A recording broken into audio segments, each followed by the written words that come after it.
Hello and welcome to the Arkquarium. Come in and take a seat, the show is about to begin.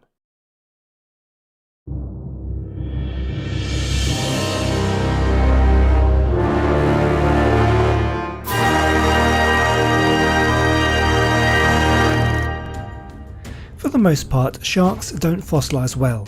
Their skeletons are made up mostly of soft cartilage that decomposes relatively quickly. What do fossilise though are the teeth and occasionally some vertebrae. Megalodon teeth have been collected for hundreds of years. Originally, people believed that they were the petrified tongues of dragons and snakes. It wasn't until 1667 when Danish naturalist Nicholas Steno recognised them as shark's teeth. The Megalodon swam in warm oceans all over the world from 23 to 2.6 million years ago. Originally, Megalodon was placed in the Arkquarium genus along with a great white shark based on the similarities of their teeth. Both are triangular in shape and have serrated edges. But the similarity stops there. The great white has thinner, more gracile teeth. The two sharks also have a slightly different tooth layout and appearance elsewhere in the jaw. Fossil evidence has led scientists to place the Megalodon in the genus Arkquarium, where it has been since 1980. The teeth also play a very important role in determining the size of the Megalodon in the absence of a complete skeleton. There have been several mathematical formulae used to estimate the total body size of the Megalodon using the size of the teeth. The largest Megalodon tooth ever found measures 7.48 inches, although most average around 4 to 5 inches in length. Compare this to the great white, the largest predatory shark alive today, whose teeth measure less than 3 inches. Methods used to estimate the body length of the Megalodon include measuring the height of enamel on the tooth, establishing a relationship between the cutting edge size of the tooth and body size, or looking at the size of the tooth root. Doing this can give an estimate of the size of the jaw and therefore the size of the shark. The results from these methods vary, but a safe estimate for the total body size of the Megalodon is around 15 to 16 metres, with a maximum estimated size of around 18 to 20 metres. These methods are often based on the size relationships of tooth to body size in great white sharks. The bite force of the Megalodon has also been estimated by scaling up the measured bite force of the great white. The results of this indicate that the Megalodon had the largest bite force of any known animal ever. Computer models estimate the Megalodon's bite force between 24,000 to 40,000 pounds, it's about 10,900 to 18,100 kilograms. This is 6 to 10 times that of the great white shark and modern crocodiles. This is also 2 to 3 times that of the estimated bite force of 12,800 pounds for the T-Rex and the large mosasaurs. This gigantic shark obviously required a massive amount of food, and it's been estimated an adult Megalodon may have had to consume over a ton of food per day to sustain itself. Fossil evidence points to the Megalodon preying on whales and other large marine mammals such as sea cows and sea lions. Many fossil whale bones have been found with clear signs of large bite marks made by the teeth matching the Megalodon's. Other excavations have found Megalodon teeth lying next to the chewed remains of whales.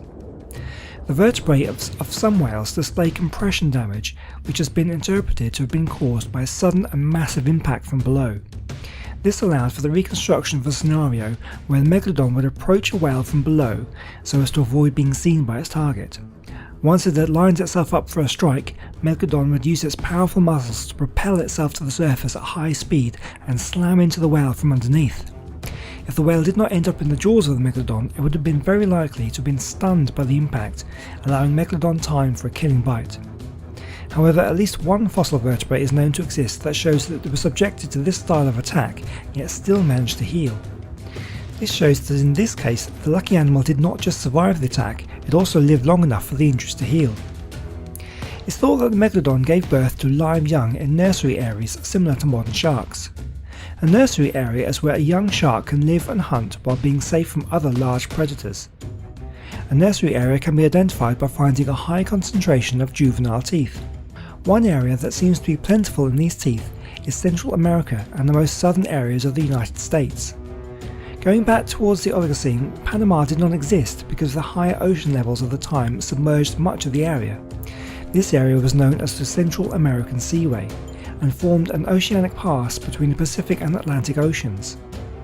The area likely had a huge expanse of shallow waters that were simply not deep enough for the larger predators to operate in, making them relatively safe for the much smaller megalodon pups.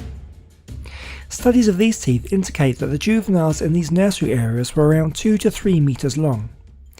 At this stage they would be generalists that attack and eat a large variety of prey.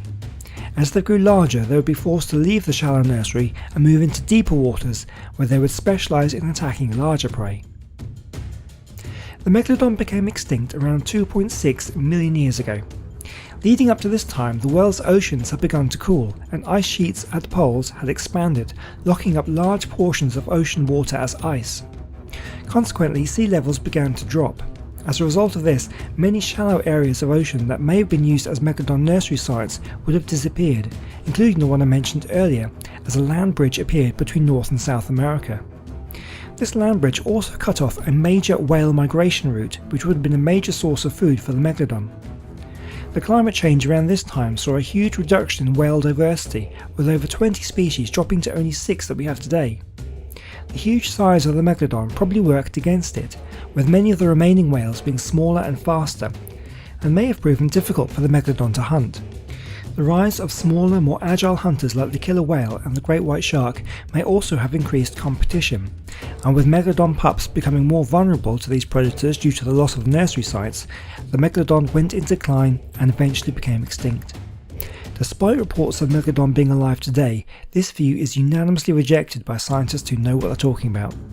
No megalodon teeth have been found to be younger than 2.6 million years, no fossils with megalodon bite marks on them have appeared in the last 2.6 million years, and megalodon were widely distributed across the world. If they still existed, we would have seen them. Sorry Hollywood. Well, that's all I have for you this week. As always, I hope you've enjoyed the video and you've learned something new. If you did, please let me know by leaving a like and a comment down below. Well, I hope to see you next time here at the Arkquarium when we'll be looking at the anglerfish. I'll see you then. Goodbye.